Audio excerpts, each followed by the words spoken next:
Hello, everybody, and welcome to episode number 12. Isn't that crazy? We got the 12 of the Training Log podcast. I'm Lucas Berg along with Noah Picker, joined in studio by one Mr. Cliff Biehl. Cliff, how are you doing today? I'm doing good. How are you guys? We're doing great, aren't we? Doing fantastic. Please take the mic from me. All right, Mr. Cliff. Thank you again for being here. Been begging. So we're slowing down from indoor. Did you practice today? Like, what does that transition period look like? I actually didn't today. This is the first day I've had off, probably in like months, probably since winter break. Yeah. But that was actually pretty nice because we only started like going up in volume after the season, like on Monday. So I'm a little beat up, and Chris said take 4 to 5 days off, especially if you're going to South Carolina. So it was kind of nice, although I'm pretty bored. Like, I feel like when I don't have practice, I have nothing to do. Thank God I have this to record, but nothing better to do besides practice. I walked around here for like an hour doing nothing. It's kind of nice, though. I agree with you. When we take like our week off of like no running, it feels like we've lost like a part of ourselves. Like for a sec, like It's we the just worst. like, yeah, it's really weird. You've been begging to come on the show for a long time. Oh, yeah. So I got to ask, what do you feel you bring to the show? What do you feel that you're excited to expand upon our wisdom of? Well, you guys are distance runners. That's correct. And everything's been distance. Except for one. Except for one. Yeah. I didn't watch that one, sorry. Okay. But, yeah, I do 2 events, too. I do throws and sprints, and I guess jumps, but that's kind of sprints. So I feel like it just expands the viewers' knowledge a little bit. The horizons. I think I'm cool, I guess, kind of. We'll find out. But, okay, first thing I want to jump right into is the Javelin. Because Oh, yeah. I knew no one in high school that did the Javelin. Because I don't think they do it in high school. I think they do in your section.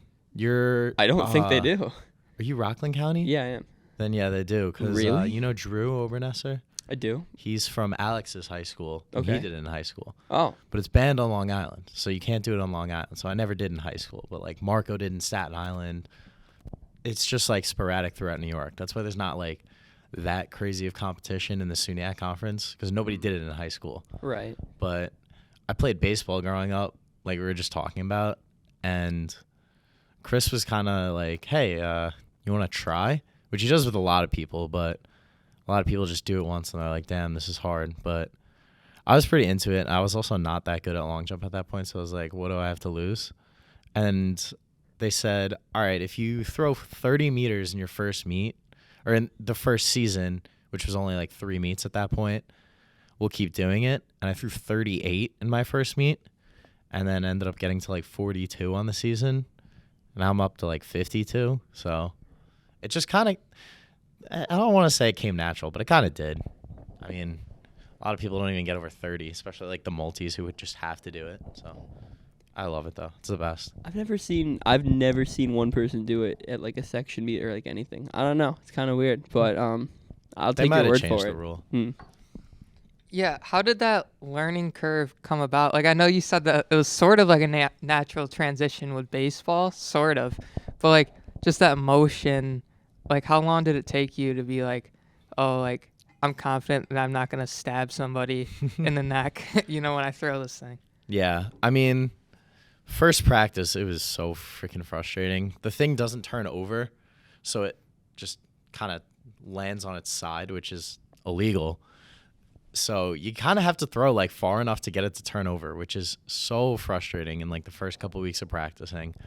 But it was just really fun. Like, I feel like I've just always like thrown things like as a kid, just like baseballs, footballs, anything.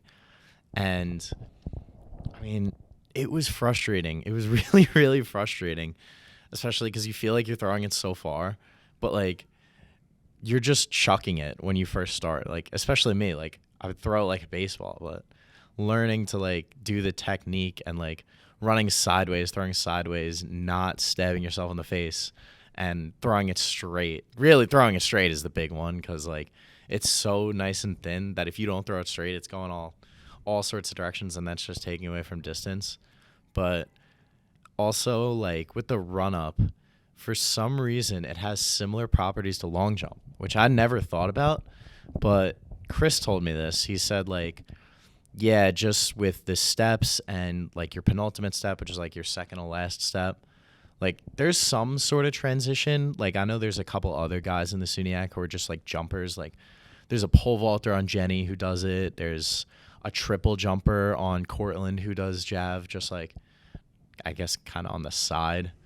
And they're able to transition decently well, so. Yeah, is there any like specific like weight room stuff you do for javelin, or is it Oh all my just like God. technique? Like I could you go just for more throws? days on the different things we do in the weight room because it's such a specific stretch where you have to get essentially your left foot out as long as you possibly can and nice and hard. It's called a block. And you want your right arm to basically be as far away from your left foot as possible. And then you basically get like torque. So there's a lot of stuff that just stretch like my shoulder muscles in the weirdest possible ways. There's one where we take like a plate and we like twist it over our head, behind our head on the bar. I can't even explain it because it makes no sense. But you kind of twist it like that for anybody who's like watching at home. And it all makes sense when like Couch would tell me and Chris now, I guess. But a lot of overhead stuff. I mean, I feel like I never did that. A lot of like behind the back. Like I used to do like behind the back press.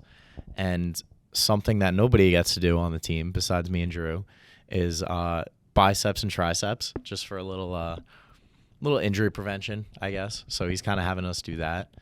But I'd say it's more in just like technique. I do a lot of med balls now too. I'm starting to do a lot more.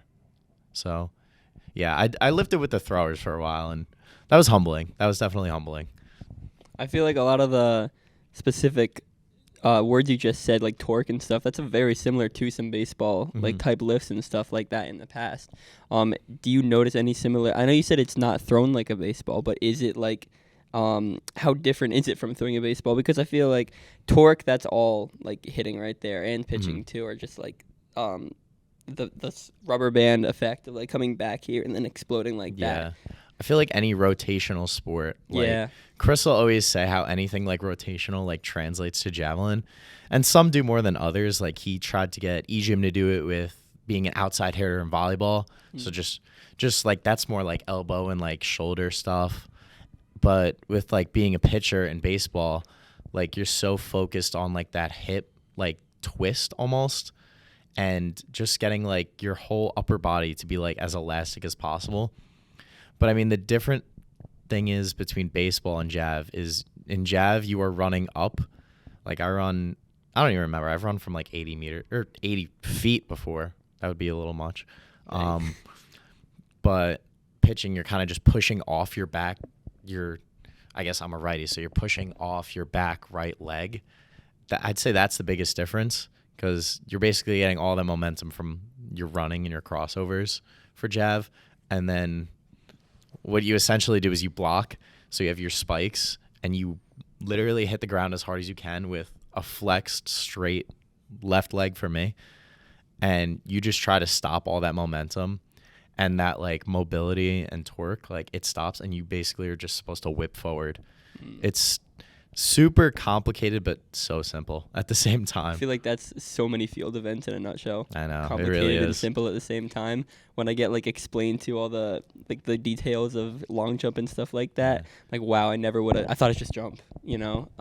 Yeah, but I mean, it depends on how deep you want to get with it. Like, right. if you're just coaching a high school kid, just tell them to run and jump for long jump. But once you get to like college and stuff, then you're gonna be talking about like your third to last step and how it's supposed to be. Like, it's just like, why didn't I ever think of this? Or just like, why is this so important? All right, so I got a question about distance runners specifically from your point of view. And it's basically, how are we, and I say we, like we as a distance squad, viewed by all you guys? I'm just curious. I think there's definitely a lot of respect. Like, there's always Not the going to answer be... I was anticipating. I mean, it's kind of hard to like look at like someone like JT or something doing like 70 miles a week and be like, right. Oh yeah, that's nothing. Like you can't, that's not true. It's freaking impressive. Like going 17-mile long runs, like not many people could do that. And like, I feel like I'm almost used to it at this point. Like I've lived with cross country kids for 4 years now. So I'm kind of like, all right, 5 miles, that's not much. But like when you really think about it, I'm not running freaking 5 miles at that pace and like doing workouts where it's like 20 by 400. I feel like as a group, especially like sprints, throws, we really respect that. But I also feel like there's a lot of distance runners who don't understand sprints and jumps. Completely agree. Yeah, I'll totally agree with that. Me and Christian always joke. Like, we've been joking recently about it because I know he respects us and I respect him. But, like, he'll always talk about volume and how I, like, run, like, the straightaway, like, a bunch of times for the workout. But, like, it's just, like, different intensity and, like, trying to get more technical with it. So I feel like there's a lot of distance runners who don't respect throws and jump, especially because, like, throwers especially are made out to be, like, fat asses who just, like, are strong, but that's not really the case, especially if you attend some of these throws like practices. There's things they're talking about that's just like, wow, like that's so like random, and like some of the positions these big guys can hit are freaking insane. So like I'm cool with distance running. There's nothing wrong with you guys. I think my biggest question is, like, I'll admit, I totally respect you guys, obviously, completely. I think the biggest thing that I'll have a hard time wrapping my head around is you had said 4 to 5 days of like recovery, and like, you know, I was talking to the freshman guys who we live with who are like, yo man, I really need like these kinds of, and you talked about the volume. I kind of just sometimes don't really, maybe you can explain to me what goes into a practice, because in my head I'm thinking, well, like you said, you guys only did like a couple of straightaways and like stretching and like this, whatever. I'm like, do you really, how sore can you be? Which I know you are, but I'm just curious as to how it gets there. I mean, I feel like especially towards the end of the season, it's all about intensity. So there's a lot more volume earlier in the season, just like pretty much any other event. A lot more volume, and then it lowers volume, ups intensity. So I guess the Wednesday before SUNYAC, so I competed Saturday. So the last like real workout I did was 5 full approach runs for long jump. So that's around 30 meters roughly. So 5 pretty much all out sprints for 30 meters. And I mean, that's like nothing, to be honest. Like, I wasn't sore at all after that. But when you're doing it for so long, especially like some of these early season workouts, like I know there was a tempo for the spring training on Tuesday. I was throwing, thank God. But there was a couple 300s, 200s, 150s.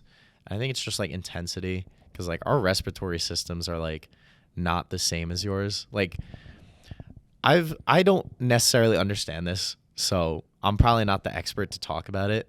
Chris could tell you in full detail, but there's different like systems in the respiratory system that like work when you're sprinting versus like distance running or like throwing, like speed, power versus just like endurance. And I think that's a big part of it. So, like, I'll run, like, 300 meters, like, 80 to 90%, and I will be gassed. I don't even run that far because I'm a short sprint guy. But, like, you guys could just pound out 400s like it's nothing in, like, 70 seconds. It's so different. But, like, I think it's really, like, the nervous system, respiratory system that gets us most, and just intensity. Yeah, so you mentioned SUNYACs when you were talking about that. How did that go for you? A little frustrating. I can't lie. I mean, I had a little bit of an injury the weekend before, which definitely hurt my mental state. Not too bad, because I felt fine on SUNYACs, but I mean, it was tough to see like everyone PRing, and then I didn't PR, which, I mean, I could have. I had a foul on my last jump, so the foul you get is always going to be your best throw, your best jump. That's just how it works, and you're always going to be wanting to get that one back. But you went over the line. I had so much fun, though. I jumped. I was 11th. I was 11th place, and I was the 12th seed. So I guess I outperformed my seed. But there's just nothing like being at SUNYACs. Like it kind of sucks that like not everybody's able to go, especially since it's 4 hours away. But if you guys were here in the spring, which I know you aren't, but there's just a different level of energy at SUNYACs. It's just insane. Like, even if you don't do well, like, you're so happy for your teammates that are doing well. Like, we had a lot of really good performances. And it's just fun to be there. Yeah, just the difference between championship races and then just normal meets. Like, we at SUNYACs and cross and like regionals and cross, just the amount of people that are there and cheering. It's just You gotta fun. see track, especially indoor. The circ gets loud. It gets really loud. And that's just for like D3 Yep. too. Like D3 upstate New York conferences in the grand scheme of things, like we care a lot, but who really cares in like the grand scheme of it? So Very niche. think about but think, I mean, what do you think this podcast is for? It's very niche. But we're making references like Jenny, and people are like, huh? If they're not from here, but I think everybody who's watching pretty much has an idea of who we are.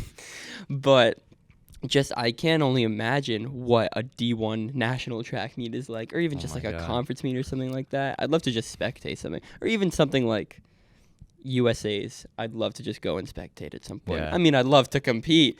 Oh, that'd be that'd fun. be awesome. That'd be but great.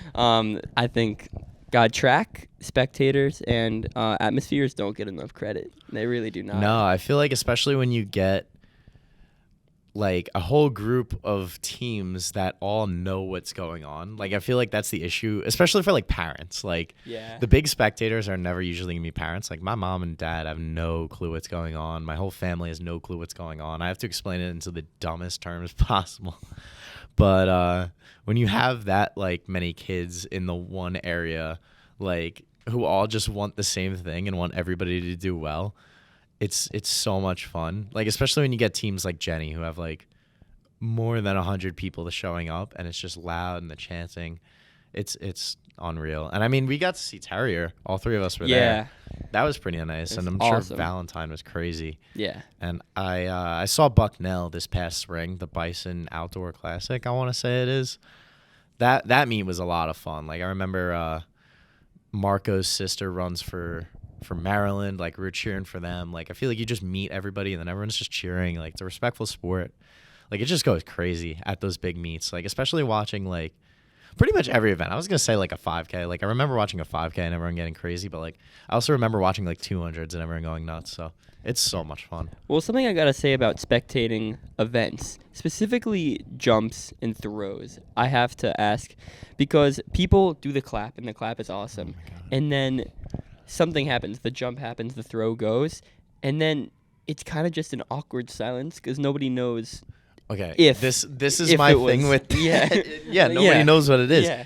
Kelly is the biggest culprit of this. She has no clue what's going on, and then she's like, that looked good, but it's like, Kelly, no, that wasn't that good. Sorry, Kelly, if you're watching, but She definitely is. I mean, I know you're trying to sport, but there's times where it's just like, was that good? You gotta wait for the mark. I always wait for like the thrower's reaction. So like Vinny, I could always tell by his body language, like if he liked it or not. It's pretty funny because it's like, oh my god, the clap, like nobody does good when like people clap too. It's kind of funny, but I want to do it one day. I've never had the clap done for me. I feel like I have the credit in Jav to be able to do that one day. So sometime this season. Gotcha. I mean, I just always have thought that awkward silence, specifically in long jump and like jumping events, where it's like the big clap, boom, boom, boom, and then Yeah. like nothing afterwards because nobody really knows, and then somebody will like go crazy. I mean, I feel like half the time it jumps, it's foul, or just like it's just bad. Because I mean, it messes like, I feel like personally it messed with my steps. Like it just messed with like my mental like down the runway. Yeah, like your running cadence. Yeah. The one kid from Jenny who won SUNYACs this past year, he's the only person I've ever seen to consistently do well with the clap. I don't know how he does it, but I've never seen him have a bad jump when they clap for him. So you jump, you run, and you throw. How do you manage like your time? Like is there like, oh, I want to be good at javelin, so I'm going to throw more? Or like, how do you manage your time throughout the season? And like, since there's not javelin and indoor, does that change up a little bit?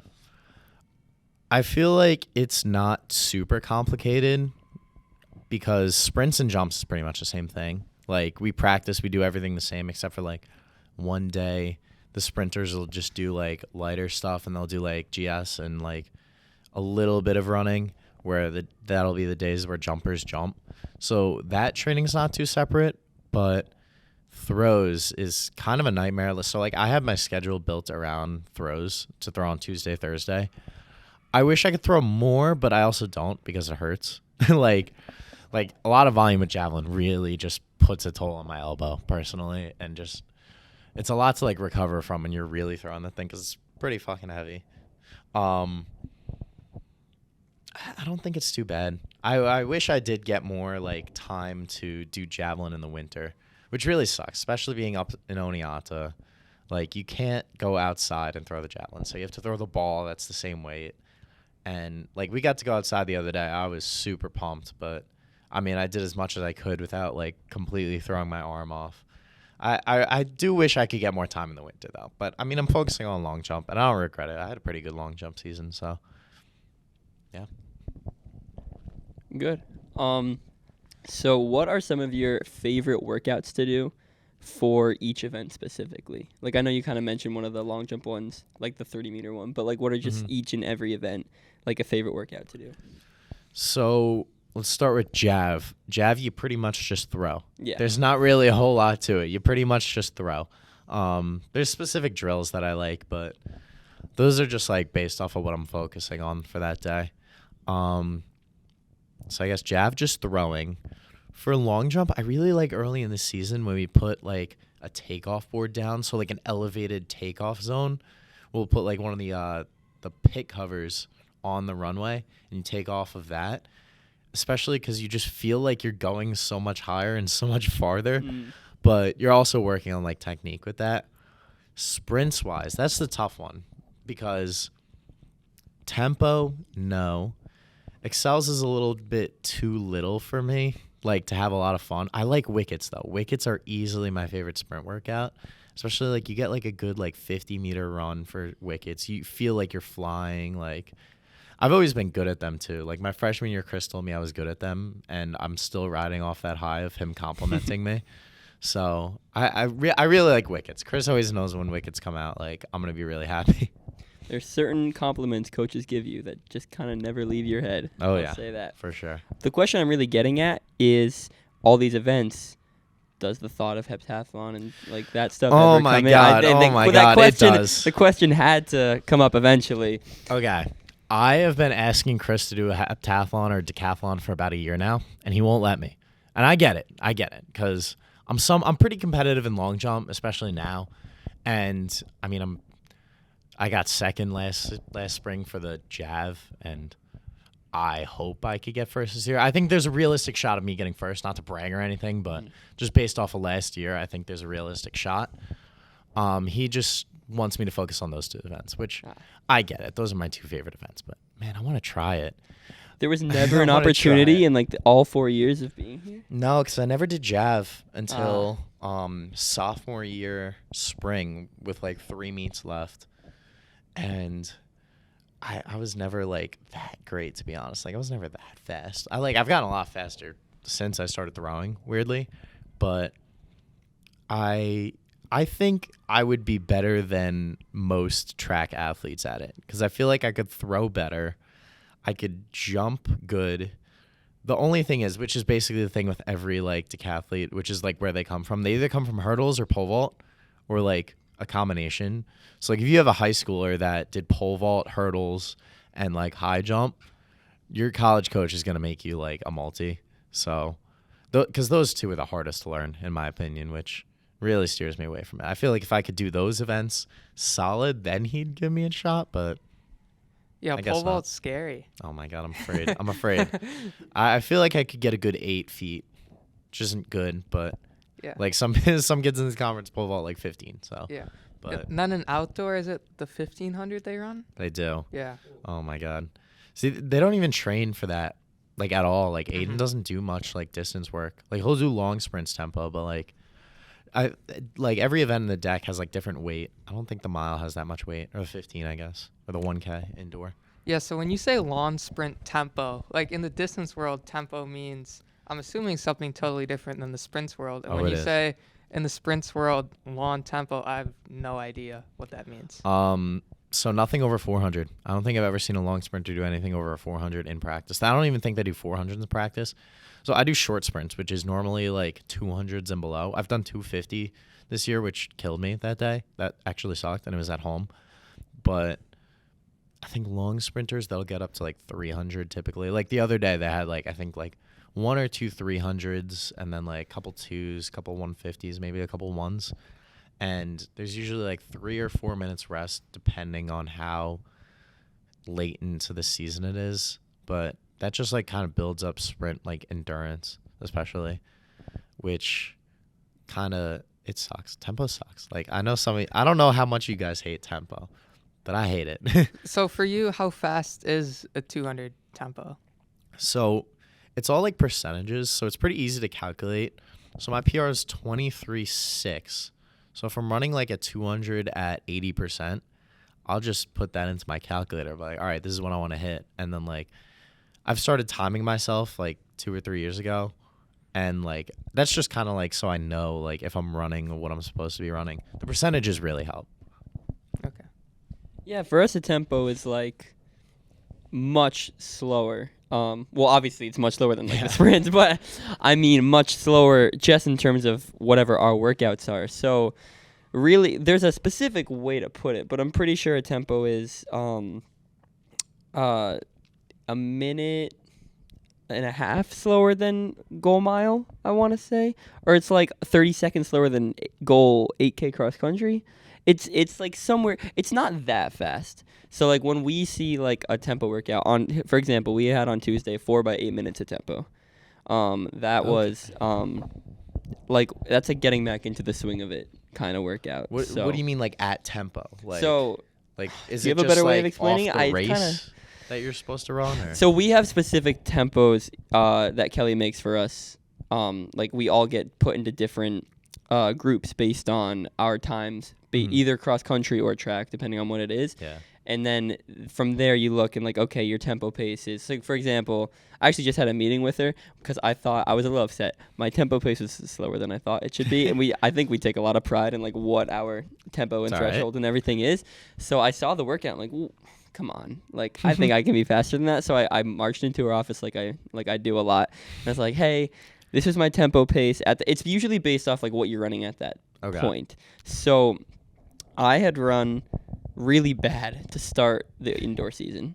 So my tempo pace was not that fast. But then I got faster. I like improved 20 seconds in the mile from my opener of the season.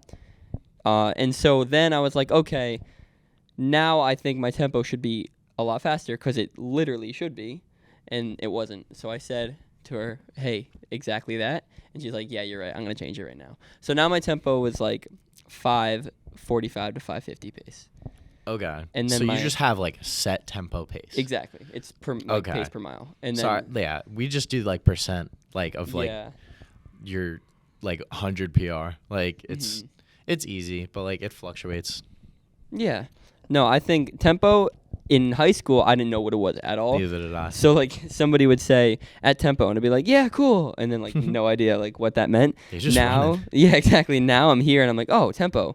Light workout day because it's not supposed to put that much stress and lactic into the legs. So that's when you get into like threshold, which is just a little faster. Yeah. No, if I know I have tempo, I'm nervous. Not nervous, but I'm unhappy for the morning. And I mean, it's never that bad, especially if you get a big group like cheering each other on. That's always really nice. But yeah, tempo sucks. Tempo's not fun for us. Yeah. So bring you like all the way back, coming out of like high school. What were some of like your high school events? How were you in high school, and then how was the college decision process? Okay, so I was mainly long jump in high school. I jumped 19.6 in high school, which isn't that crazy. I don't really know what it is in meters at this point because that's just like a different world to me. I only know meters at this point. So I got recruited for long jump. I originally wasn't like good enough to be on the team. So I was like, yo, Chris, could I be on the team? And he was like, no. But then a couple weeks later, I PR'd like a couple times. And he was like, hey, nice PRs. And I was already looking at the school. So like, I've always known that I kind of wanted to come here. Like once I started looking at colleges, like it makes so much sense. Like my family's got a house like 30 minutes away. It's like my cousin's house. And the SUNY tuition's pretty nice. Like I can't lie, that had a big factor to play. But also like COVID, like going into COVID, like I thought that going down south was a stupid decision, and like I considered it, but I didn't really want to go too far. It always just made sense that I wanted to come here, and then once Chris told me I'd have a roster spot, I was like, all right, like this seems pretty cool, and it was kind of intimidating. Like I always felt like I was gonna be like trash. And I kind of was. Like, my whole first 2 years of college, I was really, like, not good, like, just to put it straight. And Chris would probably, like, completely agree with me. Like, he'll tell me I was pretty trash because I wasn't even jumping what I was in high school. I wasn't even running what I was in high school. I think COVID kind of killed that, to be honest. Like, I think if we didn't have the COVID year, I would have been a lot better quicker. But I feel like I also didn't really understand it, which is what I try to always, like, push to the younger kids on the team. Like, it makes no sense when you're starting and you're looking at these workouts and it's like, what the hell is a GS with, like, all these different exercises that are named after animals? Versus, like, in high school, I'd go to the track and my coach would be like, all right, you're doing, like, 10 200s today. I knew what that was. I just run 200 meters as fast as I can without dying. But, like, it was all so intimidating. And, like, I feel like everyone gets scared of coach, but, like, he's so, like, easy to talk to because, like, you just don't know, like, how easy, like, the team is going to be. And you're scared of, like, all the big, like, seniors. They're, like, kind of bossing you around, but they know what's good for you. Like, it's so hard to, like, really know, like, your place and, like, what you're really getting into until, like, you've actually gone through it a couple times. Like, I feel like it's a lot different for you guys because you guys don't have COVID to deal with. But, like, there was so much going on during COVID to where everything was just, like, even new to some of the seniors. Like, we had to do, like, longer runs on the upstairs track, which, like, we only run the straightaway on the upstairs track at this point. And oh my God, it was so confusing. It was so tough. Like, I got injured my freshman year. That killed me mentally. Like, there was a point where I was going to quit the team. Like, because I was injured my whole freshman year, which we only had a spring season. And then my first meet back in the winter, I got last place in the 60. That sucked. My mom was there. My best friend from high school was running for Binghamton was there. That sucked. I was about to quit, but then they were like, no, don't quit. Thank God I didn't. But it was definitely a long transition that I'm glad I went through, but I really wish I didn't have COVID. COVID sucked. COVID was terrible. Yeah, so that process of, like you said, not being good and then getting good, was it just failing and then finally learning, or was there, like, something you changed?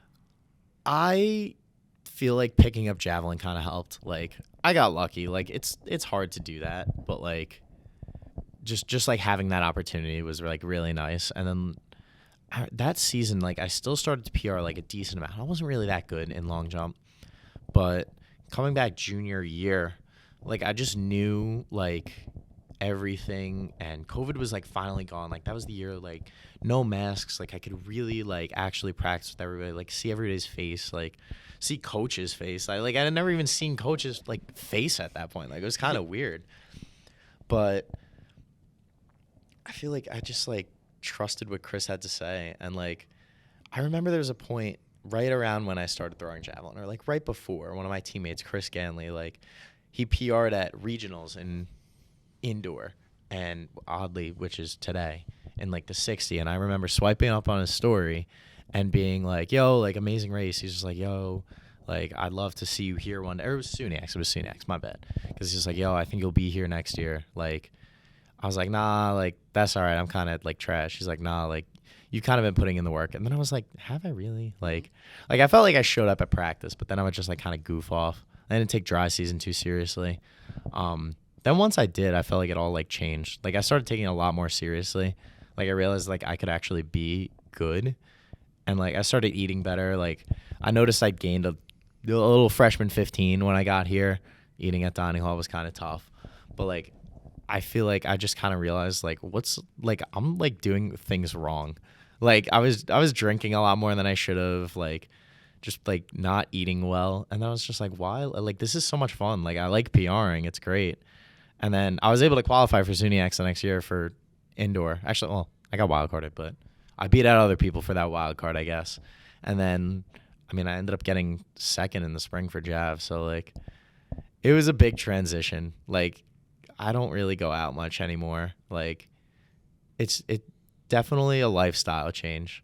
And, like, everything kind of improved with it, like, weirdly. Like, this is what I'm writing in, like, my college application. So it's, like, or my grad school application. So it's pretty much on my mind, like, 24/7 at this point. Like, I just started working harder, and it just, like, got better. Like, everything just got better. My grades, my everything. I think belief in yourself is such an important thing, especially in this sport.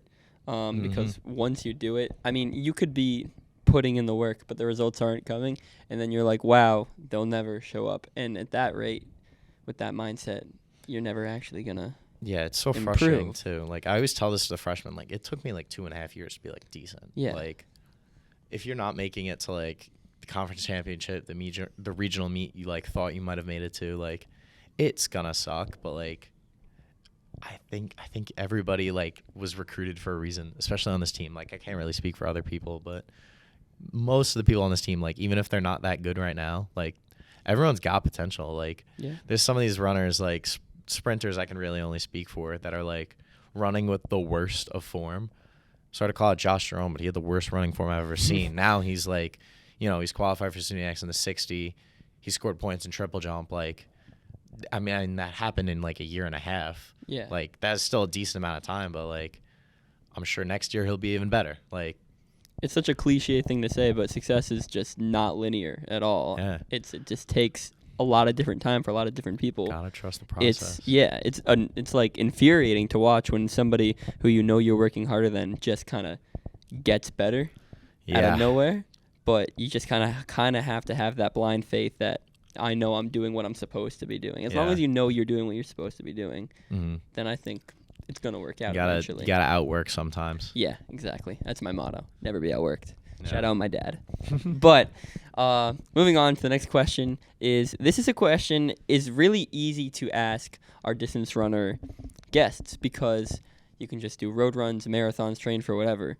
But once you're done competing collegiately in track, what's the future like for you? Are you gonna train on your own? Or are you just done forever? Like what's the future there? I mean, I'm D3. I'm not going anywhere in track, like specifically. But I mean, doing the sport has kind of made fitness like so important in my life to where like I feel like I'd literally be bored in life without it, like, or just like not enjoy like myself. Like I feel like I want to be in shape like always, like, and just like eat healthy, which is, I mean, pretty much good for everybody. But I know next year, I really want to run at the airfield meet whenever like all the there's like sometimes where alumni come back and they compete unattached and they run with you guys. They run like what do you do, the 5K at that meet or 6K? 6K. I want to run that 6K, and I'm gonna try and get people to run that 6K because like I've done like road races before.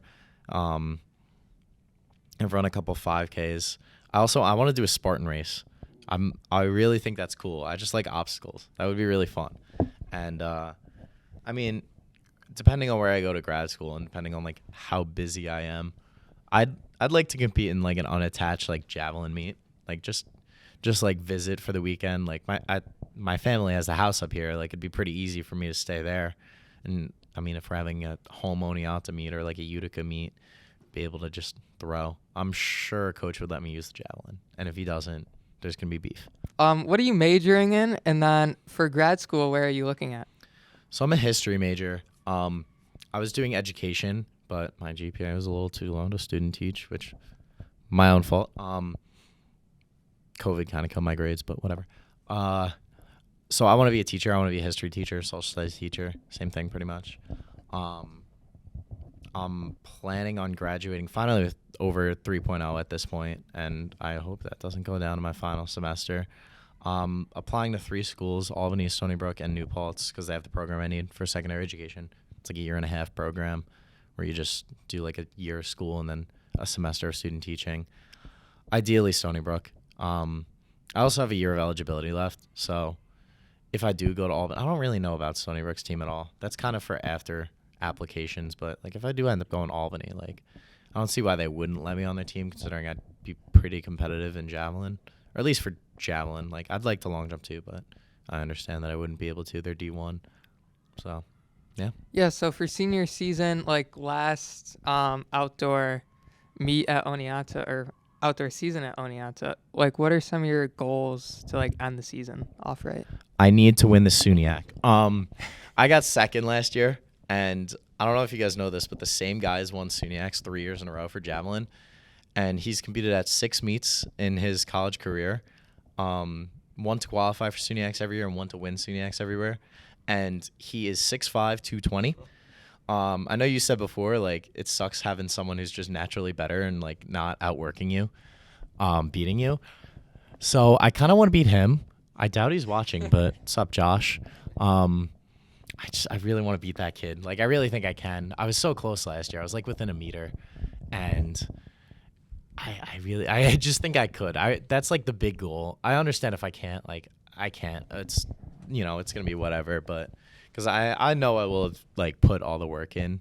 I'm just trying to have fun with it. Like, I don't know how good, like, I could be this spring in Javelin. Like, that's my 100% focus. Like, long jump, all right. But, like, Jav is the big thing. Like, from sophomore year to junior year, I gained 10 meters onto my PR, which is a pretty decent chunk.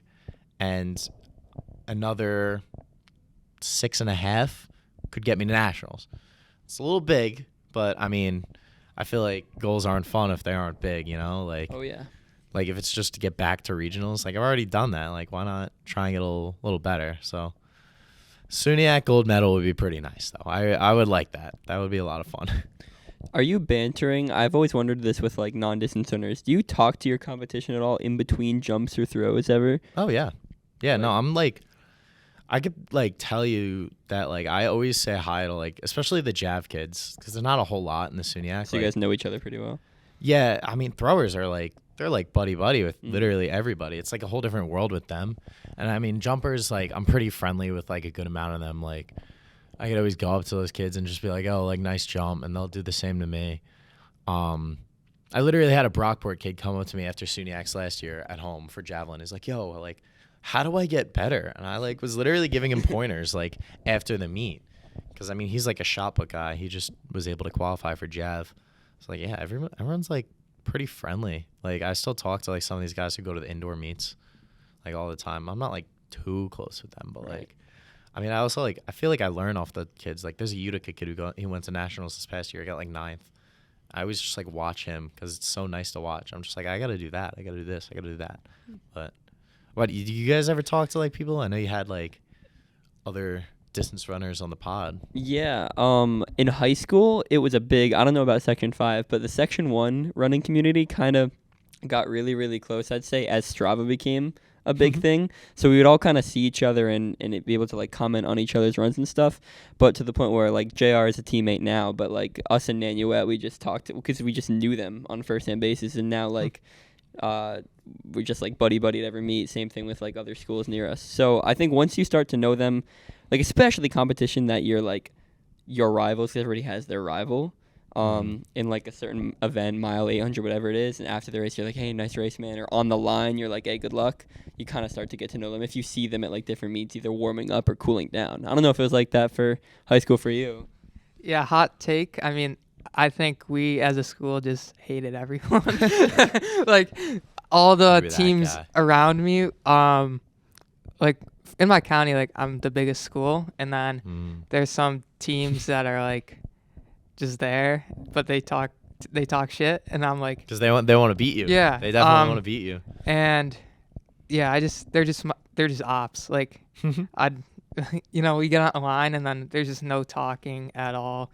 Like, it's war. It's war out there. It's for blood. Yeah. I mean, like, that's kind of how high school is for me. Like, I didn't really know anybody. Like, all these people, they come to college, though, and they're like, oh, this kid from this school, this kid from this school. I'm like, how do you guys know everybody? But I don't know. I guess I wasn't really as into it in high school as a lot of you guys were. But, like, I feel like it's, like, a respectful sport. Like, I always say this in, like, our leadership class. Like, if somebody beats you, it is on paper that they beat you, and there's literally no arguing that. But, like, in, like, baseball, like, an ump misses a strike call, like, you are pissed. You are like so mad. Like, a kid hits you in the back with pitch, you're about to charge the mound. But, like, in track, like, X person out jumps you. They out jumped you. They outran you. Like, there's Good no job. like very rarely do I see people ever, like, talk smack in this sport. There was an instance this weekend, but I literally was saying to everybody, I was like, I've never seen that. Like, especially, like, even with, like, Cortland, like, we're the Battle of the Red Dragons, like, or even, like, Hartwick, like, I mean, they're kind of, like, not as good, but, like, everyone's cool. Like, I think we just have such mutual respect for what we all do because we know the hardships of it. Like Yeah. we know how hard it is, It's like what we do and that go bondage through. struggle. Exactly. But I think that's good for that line of questioning. If you would like to get into the speed round. Ooh. Okay, so we're gonna speed round it. Noah has the famous question. Yeah. Animal. Yeah, you that- already is know that it. the famous yeah, that's the question? famous question. So what's the largest animal, if you had to, like, cage match, what animal you picking? What animal you think you can take down? So I thought about this a little bit earlier today because I knew it was going to come up. I was talking with Mavros with this. I think a large dog is a pretty reasonable answer. I don't want to overestimate myself, but some of those dogs get pretty big. But like, you know, they're shorter. I'm pretty tall, so I feel like I got that leverage on them. I feel like I could take a large dog. Are you a split short or half tight guy? I assume half tight. Yeah, Do you even have the option to split short? I could, but sand. Yeah. No. Yeah. Well. Oh yeah. What's your favorite sport to watch on TV? And does it differ in person? Football, usually. I'm a big fantasy football guy. In person, though, I've never been to an NFL game, so that kind of has to do with it. I've always grown up baseball kid. I love a good baseball game, like in person. I've probably been to the most baseball games in person. But I like hockey, too. I went to a lot of hockey games growing up, like Islanders games. A good hockey game is a good hockey game.